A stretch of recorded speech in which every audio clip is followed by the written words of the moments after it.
Hello friends, कैसे हो आप सब लोग।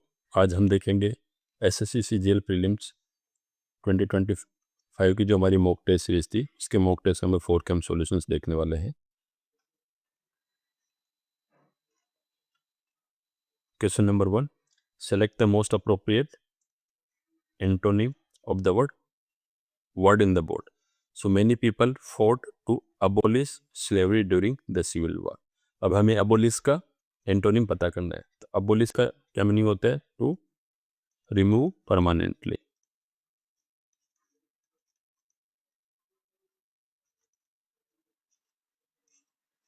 किसी भी चीज़ को ख़त्म कर देना, बंद कर देना हमेशा के लिए, किसी पे कानूनी रूप से रोक लगा देना, उसको हम बोलते हैं abolish.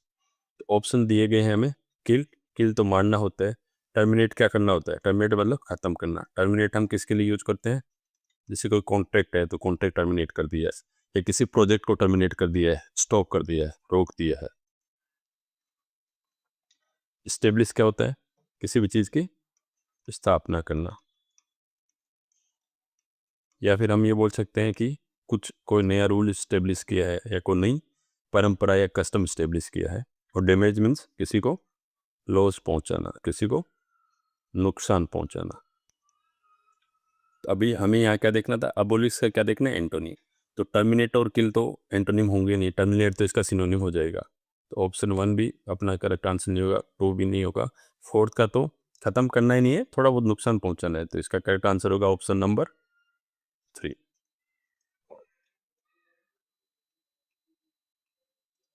Question number 2, select the word which means the same as the group of words given. तो हमें वन वर्ड सब्स्टिट्यूशन पता करना है। वर्ड के चॉइस बिटवीन 2 अनसेटिस्फैक्टरी ऑल्टरनेटिव, कि हमारे पास 2 विकल्प हैं, और जो दोनों विकल्प हैं दोनों ही ऑप्शन है। ऑल्टरनेटिव हम क्या बोल सकते हैं? ऑप्शंस। तो हमारे पास जो दोनों ही विकल्प हैं वो बहुत अच्छे नहीं है, बहुत हमारे लिए अच्छे नहीं है, बट फिर भी हमें एक को चूज करना पड़ेगा। तो उस सिचुएशन को हम क्या बोलते हैं? ऑप्शन नंबर 1 है डायलेमा। डायलेमा का क्या मीनिंग होता है? दुविधा। कि हमारे सामने दुविधा आ गई है कि हमें कुछ दो चीज़ों में से एक ऐसी चीज़ चूज करनी पड़ेगी जो दोनों ही हमारे फेवर में नहीं है। जैसे फॉर एग्जांपल इसमें क्या हो सकता है? मोरल डायलेमा, कि हमें कोई ऐसा डिसीजन लेना पड़ सकता है जिसके अंदर दोनों ही ऑप्शंस में हमें नुकसान होने वाला है, बट किसी एक ऑप्शन में हमें कम नुकसान होगा। प्रॉब्लम क्या होती है? प्रॉब्लम तो समस्या होती है, तो इसका मुझे आंसर बताने की ज़रूरत ही नहीं है। कन्फ्यूजन क्या होता है? किसी चीज़ को लिए कन्फ्यूज करना, क्लियर अनक्लियर थिंग हो, कुछ कोई भी क्लियर बात नहीं हो कुछ, तो उसको हम बोलेंगे कन्फ्यूजन। और डिफ़िकल्टी क्या होता है? मुश्किल। कोई भी मुश्किल आ गई, तो मुश्किल तो किसी भी तरीके की आ सकती है। मुश्किल हो सकता है फाइनेंशियली भी आ सकती है, तो उसमें आपके पास कोई डायलेमा थोड़ी देगा, उसमें आपके पास कोई ऐसा ऑल्टरनेटिव थोड़ी देंगे। आपके पास पैसे नहीं है तो उसमें आपको 2 अन चॉइसेस के बीच में थोड़ी चुनना पड़ेगा। तो यहाँ करेक्ट आंसर होगा इसका डायलेमा। जैसे अपन कहावत नहीं सुनते कि आगे कुआ पीछे खाई। अब मैं कहाँ जाऊँ भाई? आगे को दूंगा तो भी गिरूंगा, पीछे गिरूंगा तो भी मरूंगा। और हो सकता है जिसमें जो कम नुकसान वाला कौन सा है, किसके अंदर बचने के चांसेस ज़्यादा है, उसको हम चूज करेंगे। तो ऐसी सिचुएशन को हम क्या बोलते हैं? डायलेमा। क्वेश्चन नंबर 3, हमें क्या करना है? Select the most appropriate meaning of the given idiom. Idiom का मीनिंग पता करना है। ईडियम है केयर ए हैंग। तो अब हमें इसको अब केयर ए हैंग है, तो हैंग से क्या मीनिंग हो सकता है? कुछ भी हो सकता है। केयर का मीनिंग भी कुछ हो सकता है। अब जैसे इन्होंने क्या ऑप्शन दिया है? केयरिंग टू मच, या पुटिंग एन आउटफुट। हैंग से क्या दे दिया? Putting an outfit on a hanger, या हैंगिंग क्लोथ्स टू ड्राई। तो हमें ईडियम्स में क्या होता है? इंडिविजुअल वर्ड्स के मीनिंग से नहीं जाना होता है। इंडिविजुअल वर्ड्स के मीनिंग से जाओगे तो आप अक्सर ईडियम्स को गलत ही कर लोगे। तो केयर हैंग का क्या मीनिंग होता है? To not care at all, बिल्कुल भी परवाह नहीं करना। जैसे इसका मीनिंग क्या हो सकता है? जैसे इनडिफरेंट मीनिंग होता है, जो व्यक्ति किसी के बारे में परवाह नहीं करता है, अपैथी होता है, ये भी इसका सिनोनिम होता है। तो इसका करेक्ट आंसर क्या होगा? Showing no interest. ये केयर हैंग showing no interest. Question number 4, select the most appropriate synonym of the given word. Word क्या है? एक्वियस, एक्विस क्या होता है?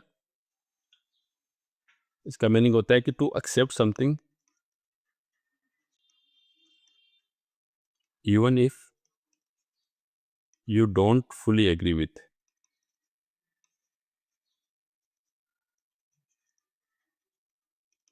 अभी अगर कोई बात से आप पूरी तरह सहमत नहीं होते हो, फिर भी उसको आप ज़्यादा विरोध नहीं करते हो, बिना विरोध के मान लेना, तो उसको हम बोलेंगे एक्विएसिस। तो इसमें से सिनोनिम क्या होगा? डेजिस्ट क्या होता है? डेजिस्ट का तो मीनिंग होता है to stop doing something, specially जो गलत चीज़ है। अगर हमें पता चला कि मैं कुछ गलत काम कर रहा हूँ, तो मुझे किसी ने कोई गाइडेंस दिया, तो फिर मैं उसको करना बंद कर दूंगा, तो उसको बोलूँगा डेजिस्ट। सीज क्या होता है? किसी चीज़ पे रोक लगाना।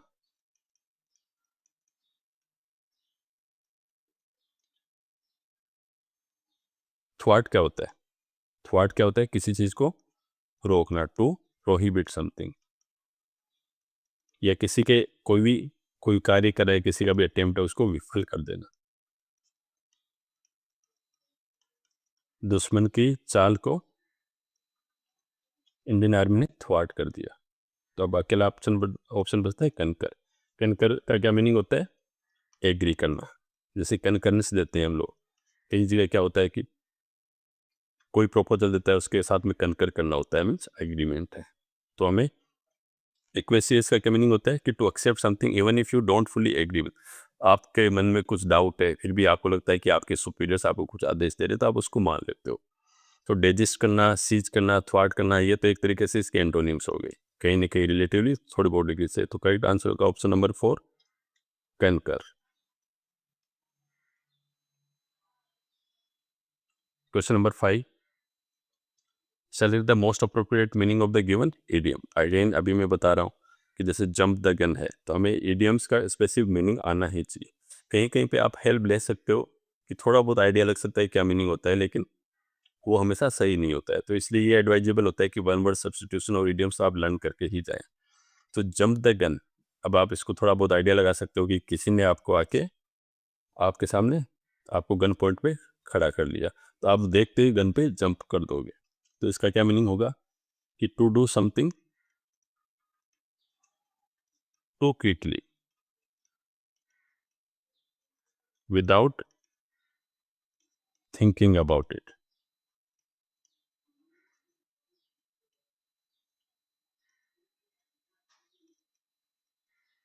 अगर आपके पास कोई समस्या आई है, आपने उसको कुछ ज़्यादा दिमाग नहीं लगाया, उसके बारे में रिसर्च नहीं की, सोचा नहीं, आप बस कुछ ना कुछ काम करने बैठ गए, तो उसको बोलेंगे जंप बैक।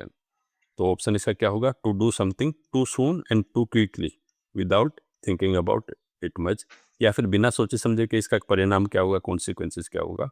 तो अपना करेक्ट आंसर होगा ऑप्शन नंबर 4। देखिए फ्रेंड्स, धीरे धीरे डिफिकल्टी लेवल बढ़ता जा रहा है क्वेश्चंस का, क्योंकि अल्टीमेटली सीजीएल में क्या है, हमें बाकी के लोगों को आउटसाइन करना है, तभी तो हमारा सिलेक्शन होगा। Question number 6, select the option that correctly expresses the given sentence in passive voice. Active से हमें पैसिव में कन्वर्ट करना है। The share holders will elect him a director.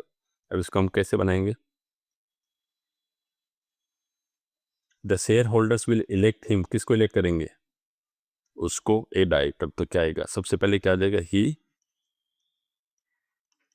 Will be elected as director by the share holders.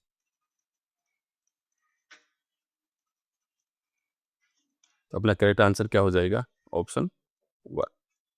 अब हमें क्या देखना है? अब हम इनको एलिमिनेशन मेथड से भी कर सकते हैं कि the share holders will elect him. तो विल आ रहा है, तो विल का मैं ऑलरेडी आपको लास्ट सॉल्यूशन में बता चुका हूँ कि जहाँ एक्टिव के अंदर क्या विल आएगा, तो पैसिव में क्या आएगा? उसका उसका कन्वर्जन हो जाएगा हमेशा विल बी। सेल है तो सेल बी में हो जाएगा। तो यहाँ पे क्या है? The share holders have elected. Have तो कब आता है? जब ऑलरेडी हैव होगा सेंटेंस में, एक्टिव में। और यहाँ पे इलेक्टेड सिंपल पास्ट टेंस की बात कर रहा है, तो यहाँ पे क्या होगा? फ्यूचरिस्टिक टेंस की बात कर रहा है, तो ऑब्वियसली पास्ट टेंस कैसे आएगा? अब ही will be elected A director, but यहाँ पे बाय दिस स्टेक होल्डर्स है तो ये मोर रेलेवेंट है। अगर ये ऑप्शन नहीं होता ऑप्शन नंबर 1, तब इस केस में हमारा ऑप्शन नंबर 4 करेक्ट आंसर होता। क्वेश्चन नंबर 7, हमें क्या पता करना है? एंटोनिम पता करना है किस वर्ड का? फॉरबिड। फॉरबिड क्या होता है? To forbid someone, to prohibit someone, किसी को किसी काम से लिए रोकना। जैसे एक मदर होती है तो मदर कसम खिला के बच्चे को बोलती है कि तुम्हें ये काम कभी भी नहीं करना है, तो वो क्या होता है? फॉरबिड। अब ऑप्शंस क्या है? फर्स्ट ऑप्शन ही क्या है? प्रोहिबिट। प्रोहिबिट करना, किसी चीज़ पे पाबंदी लगाना, कुछ काम नहीं करने देना, पाबंदी लगाना, रोक लगाना, लगाम कसना। सेकेंड ऑप्शन क्या? अलाउ, किसी काम को करने की अनुमति देना, परमिशन देना। कॉल क्या होता है? किसी को बुलाना। फोर्स से क्या होता है? फोर्स से फ्रेंड्स अच्छा वर्ड है, फोर्स से मीन्स अबेंडन करना।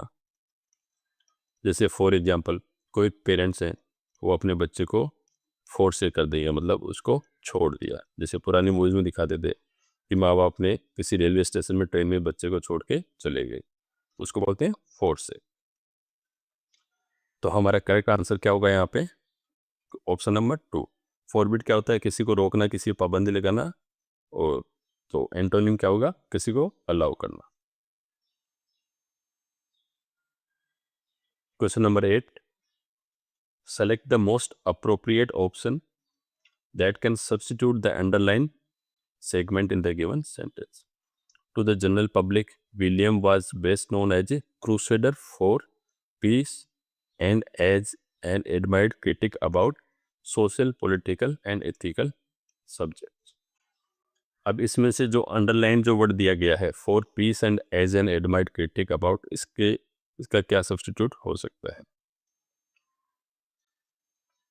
सो पहले सेंटेंस का मीनिंग समझते हैं। To the general public, William was best known as a, आम जनता के लिए विलियम पहचाना जाता था, पीस के लिए झंडा उठाने वाला, and admired critic about social, political and ethical subject, जो सामाजिक, राजनीतिक और मौलिक जो विषय थे उनके बारे में वो क्रिटिक था, अपनी टिप्पणियां पेश करता था।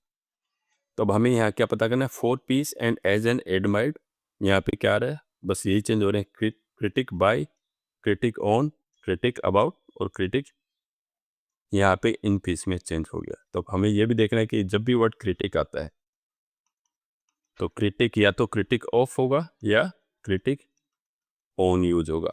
क्रिटिक बाय कभी नहीं होगा, यूज होगा। क्रिटिक अबाउट भी नहीं होगा। तो क्रिटिक ऑफ क्या होता है? He is the critic of present government. तो ये जनरली हम यूज करते हैं। लेकिन जब हम एक स्पेसिफिक टॉपिक पे बात कर रहे होते हैं, पर्टिकुलर सब्जेक्ट पे या टॉपिक पे बात कर रहे होते हैं, तो हम क्रिटिक ऑन भी यूज करते हैं। जैसे इस केस में है कि सोशल, पॉलिटिकल, एथिकल सब्जेक्ट्स की बात कर रहे हैं, तो ऑप्शन क्या आएगा हमारा? क्रिटिक अबाउट की जगह क्या आएगा? Critic on.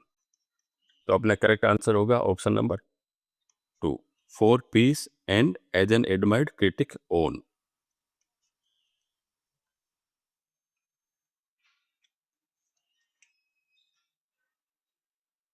Question number 9, select the incorrectly spelled word.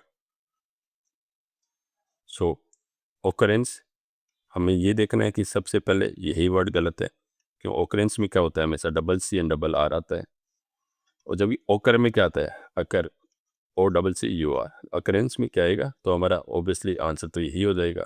Last mock test में भी ये वर्ड आया था, अकरेंस। हरेसमेंट, बिल्कुल सही स्पेलिंग है। हरेसमेंट में हमें क्या ध्यान रखना होता है कि सिंगल आर आता है फिर डबल एस आता है, H A R A double S, harassment. इसके अलावा हमने लास्ट मॉक टेस्ट की सॉल्यूशन देखा था, एम्बेरेस वर्ड होता है, बट एम्बेरेस में क्या होता है? बहुत डबल आर आता है, डबल एस आता है। ये कुछ स्पेलिंग है, हमें लर्न करनी ही होंगी। सुपरसीड, सुपरसीड क्या होता है? कि कोई नई टेक्नोलॉजी आ गई, उसने पुरानी टेक्नोलॉजी को सुपरसीड कर दिया।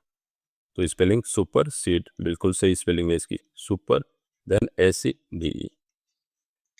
एग्जाजरेट क्या होता है? किसी चीज़ को बड़ा चढ़ा के बताना। तो स्पेलिंग एग्जा, डबल जी आएगा, GERAT, तो बिल्कुल सही है। तो इनकरेक्टली स्पेल्ड वर्ड कौन सा है? Occurrence. Question number 10, select the option that expresses the given sentence in active words. अब यहाँ पे हमें क्या दिया है? पैसिव हमें सेंटेंस दिया गया है, हमें क्या करना है, एक्टिव वॉइस में उसको कन्वर्ट करना है। सेंटेंस है I will be gifted A fancy doll bye them the next day. तो हम इसको कैसे ट्रांसलेट कर सकते हैं? सबसे पहले क्या करें, I will be gifted A fancy doll bye them, कौन गिफ्ट करेगा? बाय देम, तो क्या आ जाएगा, दे। यह कौन से टेंस की बात हो रही है? Will be. तो विल बी मैंने थोड़ा ऊपर भी बताया कि विल होगा तो वो हमेशा एक्टिव में विल होगा, तो पैसिव में क्या हो जाएगा, विल बी में चेंज हो जाएगा। तो ये पैसिव दिया तो क्या आ जाएगा, एक्टिव में क्या आ जाएगा, they will gift me A fancy doll, और द नेक्स्ट डे क्या होता है, टुमारो। एक्टिव में जब टुमारो होता है तो टुमारो को हम कैसे कन्वर्ट कर देते हैं, द नेक्स्ट डे। अगर यस्टरडे होता है तो हम क्या किस में कन्वर्ट करते हैं, द प्रीवियस डे। तो इसके हिसाब से हमें हमारा करेक्ट आंसर क्या होगा, ऑप्शन नंबर 4। अब ये तो आसान तरीका है इसको करने का, ये तो मतलब लंबा तरीका है, बट इतना टाइम थोड़ी रहेगा आपके पास एग्जाम में। तो इस क्वेश्चन को मैं कैसे सोल्व करता, सबसे पहले मैं ये देखता कि I will be gifted A fancy doll bye them the next day. तो विल बी आ रहा है, तो पैसिव वॉइस में विल बी आ रहा है, तो एक्टिव में विल होना चाहिए। तो यहाँ विल आ रहा है, गिफ्टेड में पास्ट है, गलत। दे आर गिफ्टिंग, ING का तो क्या था, इज बीइंग होना चाहिए, ये भी नहीं है। दे गिफ्ट मी फैंसी डॉल, नहीं। तो ऑब्वियसली यही बचा है, तुम इसको एलिमिनेशन मेथड से कर सकता हो। एक और तरीका हम यूज कर सकते हैं कि यहाँ पे किसकी बात करें, द नेक्स्ट डे। तो द नेक्स्ट डे किससे बनता है, टुमारो से बनता है। तो इसमें क्या है, टुमारो है, no. Next day no, previous day no, यहाँ पे टुमारो है। तो हमारा करेक्ट आंसर क्या होगा, ऑप्शन नंबर 4। तो देखिए इस क्वेश्चन को हम 3 तरीके से सोल्व कर सकते हैं।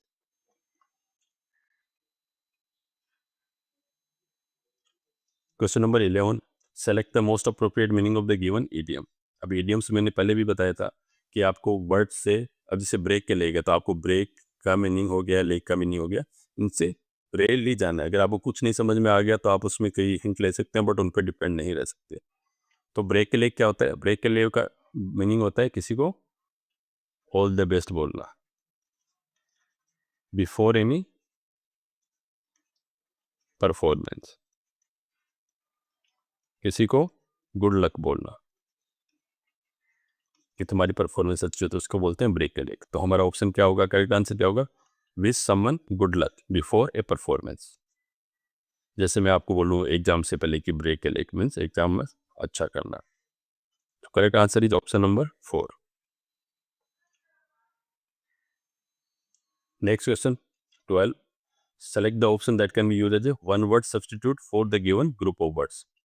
क्वेश्चन क्या है, one who does not show response to good और बैड। ऐसा व्यक्ति जिसके साथ आप अच्छे से पेश आओ या बुरे से पेश आओ तो वो कोई रिस्पॉन्स नहीं देता है, वो एक समान भाव से रहता है। और क्या हो सकता है, जो अच्छी परिस्थितियों या बुरी परिस्थितियों सब में समान तरीके से पेश आता है, तो उसको हम क्या बोलेंगे। तो सबसे पहला ऑप्शन क्या है हमारा, स्टोइक। स्टोइक हम किसको बोलेंगे, ऐसा व्यक्ति जो अच्छे टाइम पे और बुरे टाइम पे दोनों पे ही एक जैसा बिहेव करता है, तो उसको हम बोलेंगे स्टोइक। जैसे साधु संत के जैसा व्यवहार है, कि जो अगर बहुत ज़्यादा उसके लाइफ में कुछ पॉजिटिव हो रहा है तो बहुत ज़्यादा हैप्पी नहीं हो रहा है, और उसके लाइफ में कुछ नेगेटिव आ रहा है तो बहुत ज़्यादा सैड भी नहीं हो रहा है। तो जिसका व्यवहार हमेशा शांत रहता है, संयम रहता है, उसको अच्छे बुरे से ज़्यादा फर्क नहीं पड़ता, उसको बोलते हैं स्टोइक। नेक्स्ट वर्ड क्या है, स्केप्टिक। कैसे प्रोनाउंस करते हैं, स्केप्टिक। स्केप्टिक का क्या मीनिंग होता है, स्केप्टिक क्या होता है, संशयवादी, संदेहवादी। एक ऐसा व्यक्ति जो सोचता है कि जो लाइफ के अंदर जो भी स्टेब्लिश रूल्स हैं या कोई कुछ आपको बता रहा है उन पे भरोसा नहीं करना है, उसको हम बोलेंगे स्केप्टिक। सिनिक, कई बार हम स्केप्टिक और सिनिक के अंदर कंफ्यूज हो जाते हैं, बट हमें बिल्कुल कंफ्यूज नहीं होना। सिनिक का क्या मीनिंग होता है, कोई ऐसा व्यक्ति जो ये हमेशा सोचता है कि कोई भी आदमी अगर अच्छा काम कर रहा है तो उसके पीछे कोई ना कोई सेल्फिश रीजन होगा, वो अपने अपने किसी स्वार्थ के कारण अच्छा काम कर रहे हैं, नहीं कि वो लोग अपने आप में अच्छे हैं। तो जो लोगों के बारे में नकारात्मक रवैया रखता है उसको हम बोलते हैं सिनिक। प्रोनाउंसिएशन कैसा होता है, सिनिक। फोबिक क्या होता है, फोबिक बने रूट वर्ड फोबिया से। फोबिया रूट वर्ड से मैंने एक अलग से भी वीडियो अपलोड किया हुआ है वोकैबुलरी वाली सीरीज में। तो फोबिक क्या होता है, जो डरा हुआ होता है। तो यहाँ पे करेक्ट आंसर क्या होगा? One who does not show response to good और bad, correct answer will be stoic. अब जो ये वर्ड है स्टोइक, स्केप्टिक, सिनिक, फोबिक, ये थोड़े से मीडियम लेवल की डिफिकल्टी के वर्ड्स हैं, ये अक्सर पूछे जाते हैं।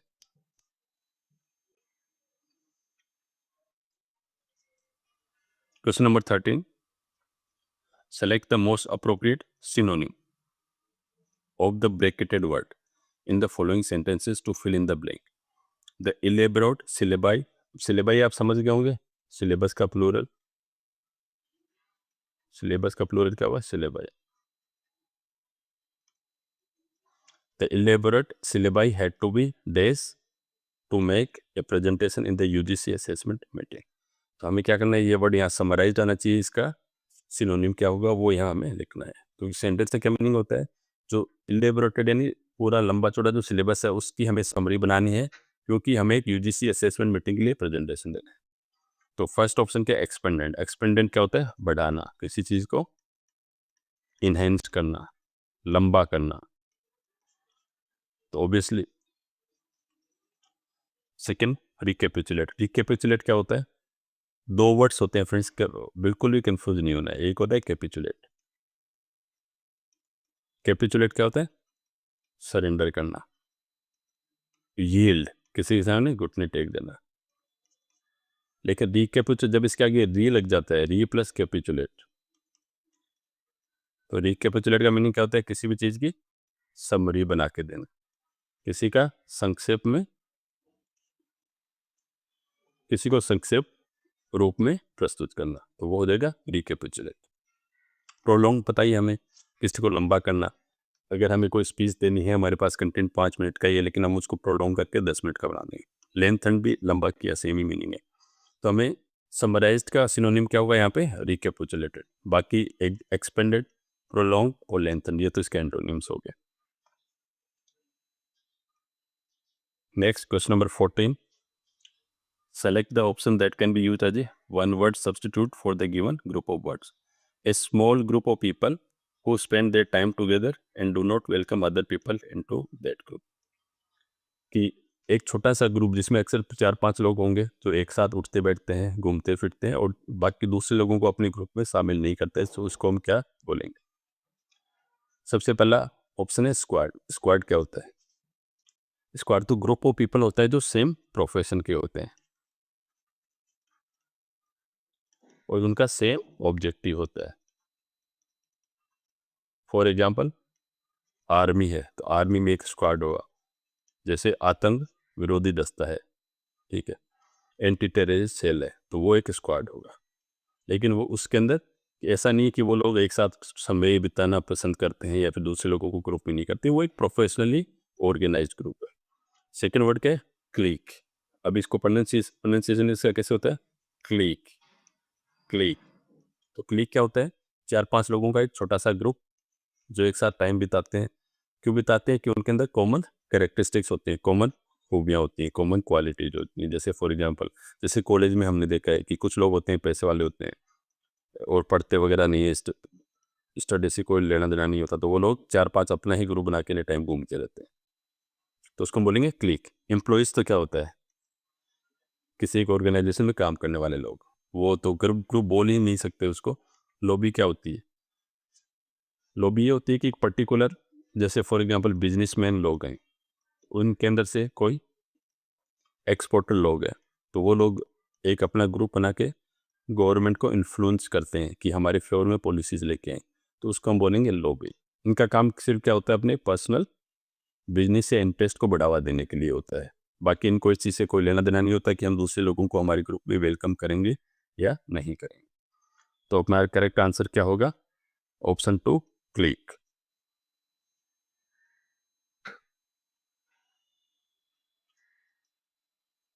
Question number 15, the following sentence has been split into 4 segments. Identify the segment that contains a grammatical error. इन चारों सेगमेंट्स ग्रामेटिकल एरर किसमें है वो हमें पता करनी है। फर्स्ट है renewable energy, sources like solar and wind power will replaced traditional fossil fuels and help reduce carbon emissions. अब देखिए रिन्यूएबल एनर्जी यहाँ पे तो कोई एरर हमें दिखता नहीं है। Sources like solar and wind power, कोई हमें एरर नहीं दिख रहा है। विल रिप्लेस्ड, अब यहाँ पे देखिए सेंटेंस कौन से टेंस में है, विल, फ्यूचर टेंस की बात कर रहा है, लेकिन साथ में क्या यूज किया, रिप्लेस्ड, ये किसकी बात कर रहा है, पास्ट। तो मैंने आपको कितनी बार बताया कि जो भी एरर्स निकालने हैं तो उसके अंदर टेंस मिसमैच अक्सर पूछा जाता है, तो हमें इस चीज़ को बिल्कुल देखना है। तो यहाँ पे क्या होगा, वैसे सीधा सा टेंस मिसमैच है, रिप्लेस से क्या आना चाहिए, विल रिप्लेस, फ्यूचर की बात करें तो विल रिप्लेस होना चाहिए। तो एरर कहाँ पे, विल रिप्लेस। करेक्ट आंसर है option number 3। And help to reduce carbon emissions, इसमें कोई एरर नहीं है। Question number 16, select the most appropriate synonym पता करना है। Laila is the sultan's consort, consort क्या होता है, कंसोर्ट जब आपने एंशिएंट हिस्ट्री पढ़ी होगी इंडिया की या मिडेवल हिस्ट्री पढ़ी होगी तो उसमें जरूर आया हुआ। कंसोर्ट क्या होता है, स्पाउस, हस्बैंड या वाइफ, बट किसकी, या तो किंग की या गॉड्स की, उसको हम बोलते हैं कंसोर्ट। जैसे हम बोलते हैं कि अ, पार्वती जी किसकी कंसोर्ट है, शिव जी की, शिव भगवान की कंसोर्ट पत्नी कौन है, पार्वती जी। तो कंसोर्ट क्या हो गया, वाइफ बोल सकते हैं या फिर हस्बैंड हो सकता है। तो फो क्या होता है, फो का मीनिंग होता है एनिमी, तो एनिमी तो इसका सिनोनिम हो ही नहीं सकता है। एल्कोहलिक, शराबी, कोई लेना देना नहीं है। अगेन एनिमी क्या है, एनिमी का मतलब भी दुश्मन होता है। तो यहाँ पे करेक्ट आंसर क्या होगा, पार्टनर।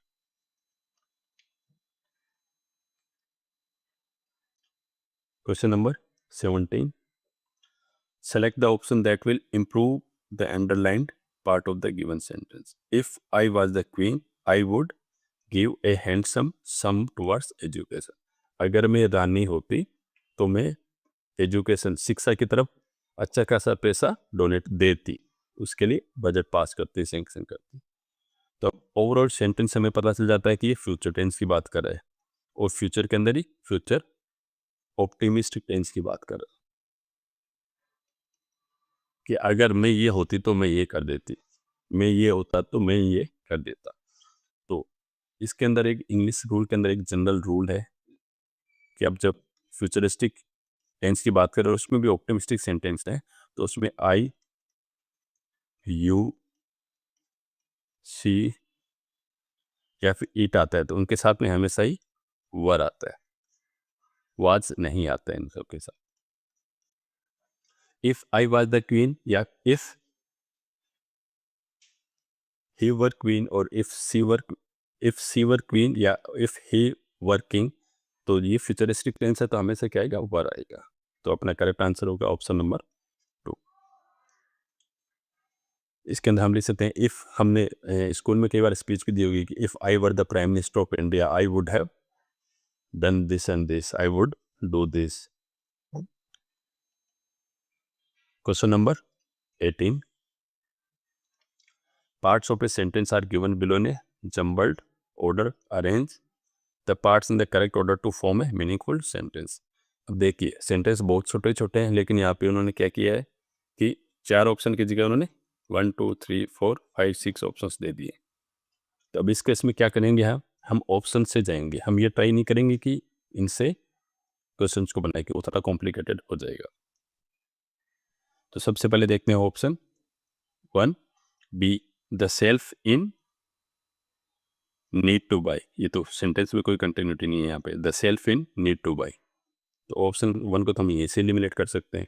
ऑप्शन 2 क्या है, ए आएगा पहले, needs to be a piece of wood. Again यहाँ कोई continuity, needs to be a piece of would.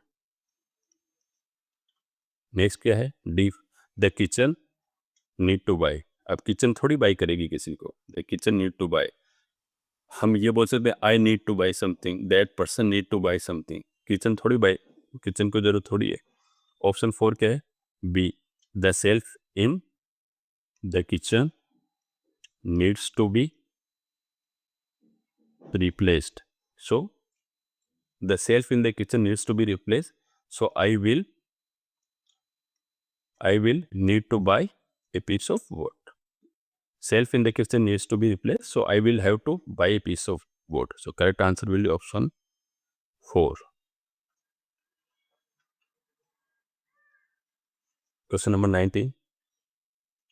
Select the most appropriate antonym. हमें select करना है most appropriate है. She has witty remarks about everything. witty का हमें क्या करना है, एंटोनिम पता करना है. witty क्या होता है? witty तो अक्सर हमने इस वर्ड को देखा है. witty means clever plus humorous. कोई व्यक्ति होता है जो चतुर और हाजिर जवाब होता है. चतुर के साथ साथ हाजिर जवाब भी होता है. जो किसी कुछ भी चीज़ उससे पूछी जाए, डिफिकल्ट क्वेश्चन पूछी जाए, तो उसको एक इस तरीके से रिप्लाई करता है कि सामने वाला कम से कम उसके बारे में खुश भी होता है और उसके साथ साथ उसकी इंटेलिजेंस को भी लाइक करता है. जैसे हमने अकबर बीरबल की कहानियाँ सुनी होंगी, तो उसमें बीरबल हमेशा ही ऐसे ही जवाब देता है. तो वो फर्स्ट क्या है? सॉरी. सॉरी का कोई यहाँ रेलिवेंस ही नहीं है, सॉरी तो अलग ही वर्ड है.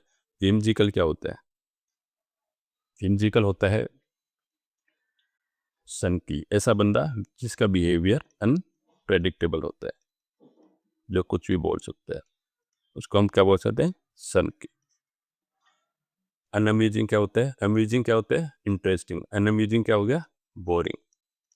कि आप कुछ लेक्चर सुनने गए हो या किससे आपने कुछ क्वेश्चन पूछा या किसी की स्पीच सुन रहे हो, तो वो हो सकता है उसकी स्पीच सही हो, ऐसा नहीं कि उसकी स्पीच गलत हो, लेकिन वो इंटरेस्टिंग नहीं हो, आपको बांधे हुए नहीं रह सकते, तो उसको हम बोलेंगे बोरिंग.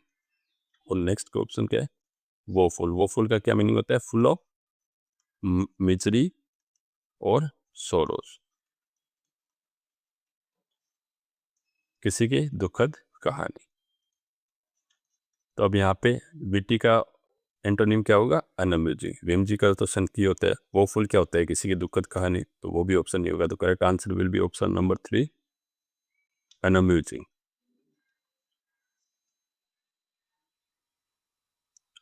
अब question number 20. Select the sentence that does not have a spelling error. देखिए, पहले क्या होता था कि 4 स्पेलिंग दी रहती थी, ऐसे क्वेश्चंस आते थे. उन चारों ऑप्शंस में एक ही वर्ड की स्पेलिंग होती थी, तो आपको देख के आइडिया लग जाता था कि इनमें से कौन सी स्पेलिंग सही है. फिर एसएससी ने सेंटेंस देना स्टार्ट कर दिया है. अब अब तो चारों सेंटेंस ही डिफरेंट है. अब इसके अंदर कितने वर्ड्स है, कितने सबके आपको स्पेलिंग चेक करनी होगी, इसलिए स्पेलिंग्स आपको आना बहुत ज़रूरी है. तो किसके अंदर स्पेलिंग एरर नहीं है? So the new cases. Cases क्या होता है? स्टोरेज. या जैसे केसेज ऑफ, हम बोल सकते हैं केसेज ऑफ ट्रेजर मिल जाए, अगर खजाने का भंडार मिल जाए. Storage, store of materials reveal a secret places that was hidden away from the rest of the world. अब ये क्या बोल रहा है कि नया मटेरियल हमें मिला. कैसे? जो मटेरियल मिला है, उन्होंने एक सीक्रेट प्लेसेंस की डिस्कवरी की है जो बची हुई दुनिया से छुपा हुआ था, बची हुई दुनिया से अलग था.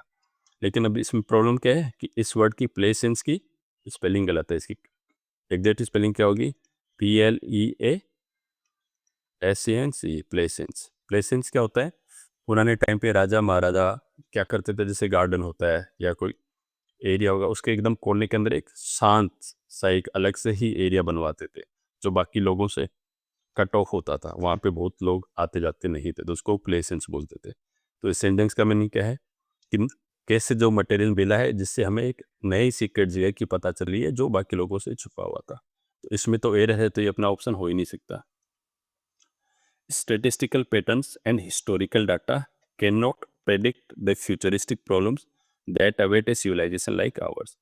जो भी पुराना स्टैटिस्टिकल डाटा है वो या ऐतिहासिक डाटा है जो हमारी फ्यूचर की प्रॉब्लम्स को सॉल्व नहीं कर सकता. But again spelling of futuristic क्या होगी? FUTURISTIC. फ्यूचरिस्टिक. फ्यूचर की स्पेलिंग होती है तो FUTU तो यहाँ आना ही है, तो ये भी स्पेलिंग मिस्टेक है इसमें. मैंने फ्रेंड्स एंड मेमोरिस्ट. मेमोरिस्ट क्या होता है? मेमोरी लिखने वाला. मेमोरी क्या होता है? किसी यादगार लिखने वाला, memory. So many friends and memoirist have described. अब फ्रेंड्स एंड मेमोरिस्ट है तो हैव आएगा ही ऑब्वियसली, कि कई सारे लोगों की बात हो रही है. Describe the author in detail but there are no photos of the author available to the press. कि कई सारे दोस्तों ने और मेमोरिस्ट ने ऑथर को डिस्क्राइब किया डिटेल में, बट उनकी कोई भी फोटो अवेलेबल नहीं है. अब फ्रेंड्स, इसके अंदर कोई भी ग्रामेटिकल मिस्टेक नहीं है, तो ये हमारा करेक्ट आंसर होगा। ऑप्शन 4 क्या है? The author is famous for leading a life of subterfuge. Subterfuge क्या है? यह बड़ा इंटरेस्टिंग वर्ड होता है। सब्टरफ्यूज मीन्स कोई व्यक्ति जो सीक्रेट लाइफ व्यतीत करता है, बट स्पेशली डिसऑनेस्ट वे में, जो रात को कोई ना कोई डिसऑनेस्ट काम करता है, फॉर एग्जाम्पल जैसे स्मगलिंग करता है या कुछ भी करता है, तो उसको सब्टरफ्यूज बोलते हैं। And contradictions which has led to the challenge in understanding past works, कि जो ऑथर होता है वो सीक्रेट लाइफ व्यतीत करता है और उसके लाइफ में कॉन्ट्राडिक्शंस हैं। कॉन्ट्राडिक्शंस क्या होते हैं? मतभेद। इसलिए उसके पुराने जो कार्य हैं उनके बारे में अच्छे से पता नहीं चल रहा है। अब यहाँ पे स्पेलिंग कॉन्ट्राडिक्शन की गलत है। कॉन्ट्राडिक्शन की स्पेलिंग क्या होगी? CONTRADICTIONS, contradictions. तो ये भी हमारा ऑप्शन हो नहीं सकता। तो correct option is option number 3।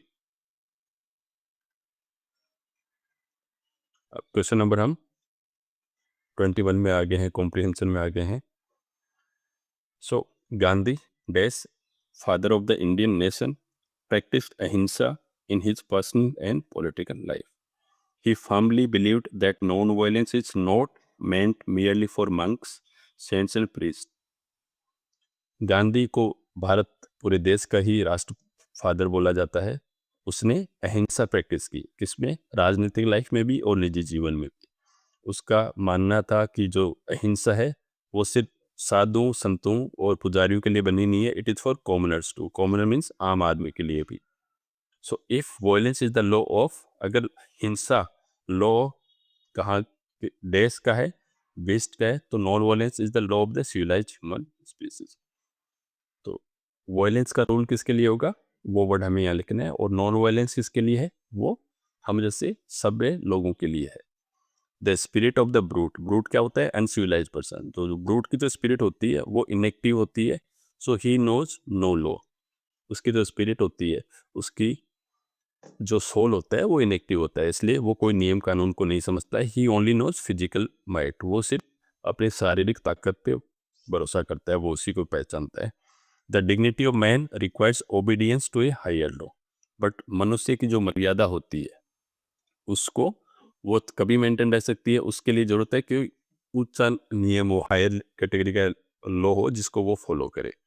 To strength of the spirit, एक हायर लॉ होना चाहिए जो खुद की स्पिरिट को, कुछ भी आत्मा को, खुद की सोल को मजबूत करे, ऐसा गांधी जी बोलते थे। अहिंसा to Gandhi ji meant that one should love all. अहिंसा का मतलब गांधी जी के लिए यह था कि वो सबको प्यार करे, इवन डेस एनिमीज, मतलब अपने दुश्मनों को भी प्यार करे। And the expression of love ahimsa should be in such a manner that it impresses itself indelibly upon the so called enemy. So जो ये प्यार और अहिंसा का जो एक्सप्रेशन है वो इस तरीके में होना चाहिए कि इंडेलिबली मीन्स जो मिट ना सके, जो मिट ना सके। लास्ट वर्ड में हमने देखा था इंडेलिबल। वो हमें अहिंसा का प्रदर्शन इस तरीके से करना होता है कि उसका जो वो अपने जो सामने दुश्मन है उसकी भी सोच को बदल दे, उसके ऊपर भी एक अमिट छाप छोड़ दे। And then the enemy must return that love, और उसके एनिमी के हृदय में परिवर्तन हो जाए और वो वही अहिंसा और प्यार को रिटर्न करे। It is a practically dash philosophy, ये एक practical philosophy. Gandhi was realistic, वो ऐसे नहीं थे कि आइडियलिस्टिक थे, वो रियलिस्टिक पर्सन थे, प्रैग्मेटिक थे, प्रैक्टिकल बंदे थे। He believe that non violence provides the fullest protection to one's self respect and sense of humour. उनका ये मानना था कि अहिंसा से व्यक्ति अपने आत्मसम्मान की रक्षा कर सकता है और अपने सेंस ऑफ ह्यूमर की भी रक्षा कर सकता है। It won't work in the defence of dash gains and immoral act. So it won't work in defence of gains and immoral. अगर आप, लेकिन अहिंसा कब काम करेगी? जब बंदा अपनी जगह पे सही है, जब उसने कुछ इमोरल एक्ट्स किए हैं, अनैतिक कार्य किए हैं, तो उसको डिफेंस में अहिंसा नहीं आ सकती, उसको अहिंसा नहीं बचा सकती। इसीलिए he called off march, he called his marches off when people indulged in violence during protest for India's freedom. इसलिए भी भारत के जो फ्रीडम स्ट्रगल के टाइम पे जब भी जितने भी मार्चेस थे, जब उसके अंदर लोग हिंसा पे उतर गए थे, तो उसने उनको वापस ले लिया था, उन सब आंदोलन को वापस ले लिया था। His faith in ahimsa played an influential role in enabling the creation of independent India in 1947. Gandhi ji का जो अहिंसा पे विश्वास था उसने एक बहुत इंपॉर्टेंट रोल पर प्ले किया जब इंडिया आज़ाद देश बना 1947 में, with minimum bloodshed breaking shackles framed by the British, कम खून खराबे के साथ, और जिसने जो अंग्रेजों के द्वारा जो अपने फ्रीडम या फिर अपने स्लेवरी की जो सेकल्स क्या होते हैं, चैन बांधी थी, उनसे मुक्त होने में इम्पोर्टेंट रोल प्ले किया। अब फ्रेंड्स यहाँ पे देखिए कितना लंबा चौड़ा हमें लगता है कि ये पैसेज है, बट इसके अगर आप ऑप्शन देखोगे, कॉम्प्रिहेंशन में मैं हमेशा ही बोलता हूँ कि जितना लंबा कॉम्प्रिहेंशन होगा उतनी ही अंडरस्टैंडिंग के लिए आपके पास में बहुत ज़्यादा स्टेटमेंट्स होंगे। तो जितने ज़्यादा स्टेटमेंट्स होंगे तो आप ऑथर क्या बोलना चाह रहा है, उसकी क्या सोच है, क्या थॉट प्रोसेस है, वो आप समझ सकते हो, फिर उसके हिसाब से आप रिप्लाई दे सकते हो। So question number 21, most appropriate option to fill in blank number 1, Gandhi dash father of Indian nation. तो यहाँ पे क्या आर्टिकल्स दिए गए हैं, एंड फॉर द और ए, सो ए फादर तो क्या आएगा, नेशन का तो एक ही फादर है ना, तो obviously correct answer is Gandhi the father of Indian nation.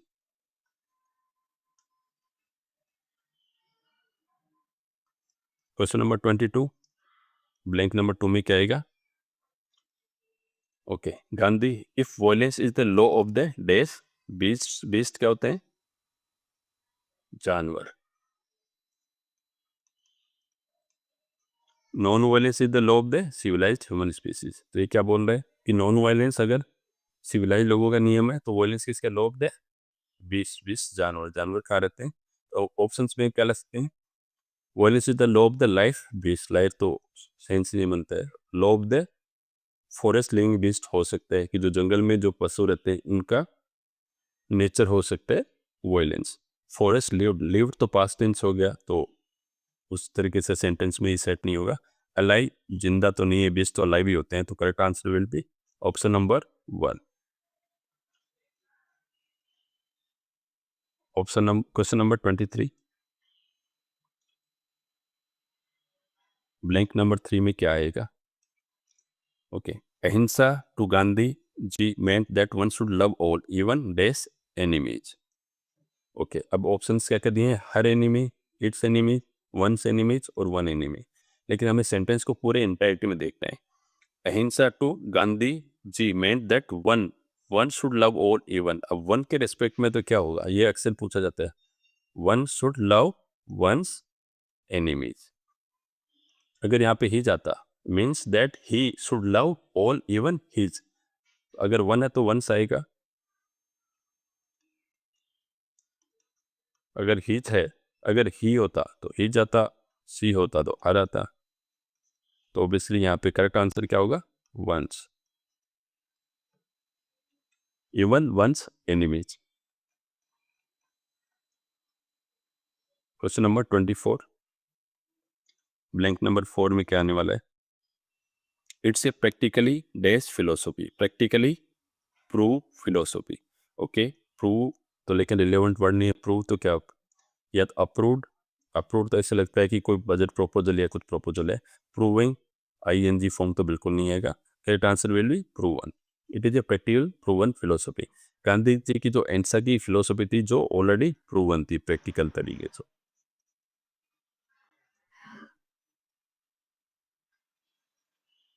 Question number 25, blank number 5 में क्या आने वाला है, Gandhi ji was realistic, he believed that non-violence provides the fullest protection to one's self-respect and sense of humor। Gandhi ji practical आदमी थे, उनको पता था कि जो अहिंसा का जो कंसेप्ट है व्यक्ति के आत्मसम्मान और खुद के सेंस ऑफ ह्यूमर को पूरी प्रोटेक्शन देता है, बट अभी नेगेटिव सेंस से बात करें, but it won't work in the defence of gains and immoral act, यहाँ पे क्या वर्ड आएगा, लेकिन ये किसी ने अनैतिक कार्य की है, एंड यहाँ पे भी कोई नेगेटिव वर्ड आएगा तो उसको ये प्रोटेक्शन नहीं देगा, तो यहाँ पे करेक्ट ऑप्शन क्या हो सकता है, रिलेवेंट, रिलेवेंट तो होगा ही नहीं, हम नेगेटिव सेंस में बात करें, इल गोटन, इल गोटन गेंस हो सकते हैं, अगर किसी ने रिश्वत या करप्शन से कुछ लिए तो ये हमारा ऑप्शन हो सकता है। नेक्स्ट ऑप्शन क्या है, in the defence of ill will, ill will तो गेंस के बारे में नहीं होते ना, ये तो लोगों की इल विल होती है, सोच होती है, मोरल, अगेन मोरल तो ऑफ सेंटेंस के नेगेटिव में चला जाएगा, तो correct answer will be ill gotten. कि अहिंसा होती है खुद की सेल्फ रेस्पेक्ट और सेंस ऑफ ह्यूमर को प्रोटेक्ट करती है, बट जब आदमी ने करप्शन करके कुछ पैसा कमाया है या फिर उसने अनैतिक कार्य किए हैं, तो उस समय पे अहिंसा उसकी हेल्प नहीं करेगी। सो फ्रेंड्स, यही था अपने मॉक टेस्ट 4 का सॉल्यूशन। मॉक टेस्ट 5 में हम जल्दी मिलते हैं। Thank you.